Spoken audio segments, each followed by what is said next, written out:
Chapter 72 Killing of Ganasura. Om Shri Ganeshaya Namaha. Gritsamada continued the narration. After some time, Kapila was performing a homa. He made offerings into the sacrificial fire and commenced meditating on the Supreme Soul Ganesha. Just then, from the Yajna altar, from the Yajna Kunda, Ganesha manifested as a Chaturbuja, red in color, majestic and splendorous. He was accompanied by Siddhi and Buddhi and was riding a lion. Ekadanta was endowed with big eyes and trunk of an elephant. Seshnag was tied around his navel. Ornaments adorning his ankles were clinking. Seeing such a majesty, Kapila stood up. He bowed to him and performed his puja with devotion. He chanted the Atharvashishta Stotra in praise of Gajanana. Gajanana was pleased with the stotra and said, I have manifested as your son to kill Ganasura. I shall kill this Mahadaitya and retrieve the Chintamani gem. Kapila Muni bowed and said, O Devesha, fortunate is my birth, parents, penance and ashram, wisdom and austerities. They are blessed by darshan of your holy feet. Your incarnation bless me with liberation. There is no doubt about it. He commenced reverential bhakti, and when he understood the enigma of devotion, he was saddened as he realized where he had erred. He began to blame himself. He thought, even if I have acquired Shanti Yoga, I am still a human being. Intoxicated with pride of knowledge, I wore the Chintamani belonging to Ganesha around my neck. For a devotee immersed in devotion, this act represents ignorance. There is no doubt about it. A devotee engaged in bhajans must not compare himself to the deity. Brahmanaspati Ganesha is a universal sovereign. The absolute authority which he possesses is for my benevolence. When a yogi acquires power, it is because of him. Hence, one who is great always sings his bhajans. When I acquired the Chintamani gem, I did not behave wisely. I did not place it in the puja place. Due to my arrogance, I tied it round my neck. When one worships the Lord, whatever ornaments, vehicles or clothes and such other things are received should be worshipped with devotion by placing them in the puja. Those offerings that have been touched by the Lord, like sandalwood paste, flowers, may be worn. The offerings made to the Lord in the form of Naivedya should be consumed with devotion and reverence. A servant of the Lord should always show respect and never equate himself with the Lord. A wise devotee will always serve with reverence and fear for the Lord. Chintamani gem must have experienced agony when associated with me. Now it has fallen in the hands of a Daitya who must be tormenting him. Therefore, I must earnestly pray to Ganesha to kill Ganasura without delay and release the Chintamani jewel from him. Thinking thus, Yogendra said to Ekadanta, O Swami Vignapa, kill Ganasura and retrieve the Chintamani immediately. After listening to the prayers of Kapila, Ekadanta said, O Father, I shall do as you wish. Do not have any doubt.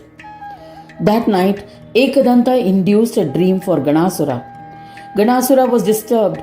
He began introspection. He wondered, whom did I see in my dream riding on a lion, four-armed with the head of an elephant, holding an axe? He appeared ferocious. Who could it be? Heeding to Kapila's prayers, he beheaded me and handed over the gem to Kapila. He wondered if the wicked dream would come true. Thereafter, I marched to attack and destroy Kapila Muni with my army. Whether this was a dream or not, he was determined to kill Kapila, and so he decided to go to Kapila's ashram along with his army. With that intention, he reached Kapila's ashram early morning. When the disciples of Kapila saw the cruel Ganasura, they went to Kapila. The frightened disciple informed him, saying, O Swami, Ganasura has arrived with his army. Kapila humbly prayed to Ganapati to kill Ganasura immediately. An enraged Ganesha advanced, riding his lion, and came face to face with Ganasura. Ganasura realized that he was the one from the dream. The Daitya king signaled his warriors to commence the battle. They rushed to attack the Lord. Seeing them, Devi Siddhi, who was to the left of Ganapati, was infuriated. She meditated on Ganesha in her mind and created an incomparable son. Obeying the command of Siddhi, he attacked Ganasura's warriors. Unable to withstand the attack, many fled from the battlefield. The son of Siddhi became victorious. He prayed to Ganesha, who named him Laksha.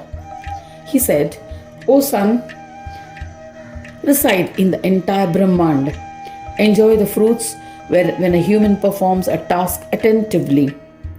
When a task is performed attentively, Siddhi is pleased and grants success. O son of Siddhi, Laksha, you are powerful. Reside in the hearts of all. O fortunate one, strive to protect my devotees. Your mighty brother, the son of Buddhi, Labha, will follow you and grant success based on the efforts.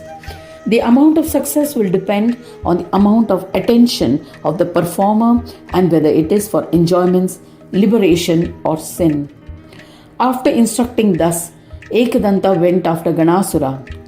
Seeing him, the powerful Ganasura mounted an unerring arrow on his bow. Just then, Ganaraja hurled his axe at a lightning speed. He beheaded Ganasura. Ganasura collapsed on the ground. There was an uproar in the army and they all fled to Patal.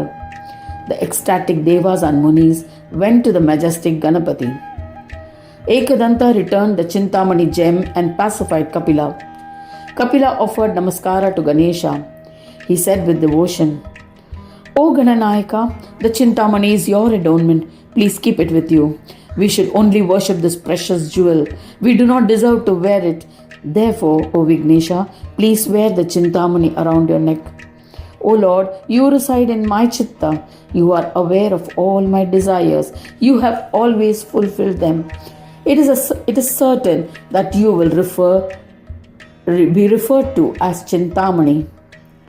Thereafter, Ekadanta accepted the Chintamani gem, disappeared, and returned to Swanandaloka. All the Devas were astounded and left. Kapila, who comprehended the truth with powers of meditation, worshipped the majestic Chintamani in his heart. In this manner, by granting devotion to Kapila and killing Ganasura, Ekadanta protected the virtuous ones. Anyone who reads or listens to this narration will be blessed with fulfillment of all desires. Thus ends the 72nd chapter titled Killing of Ganasura in the second khanda of the Purana Upanishad, Sriman Mudgal Purana, describing the legends of Ekadanta, dedicated to Sri Gajanana. End of chapter 72.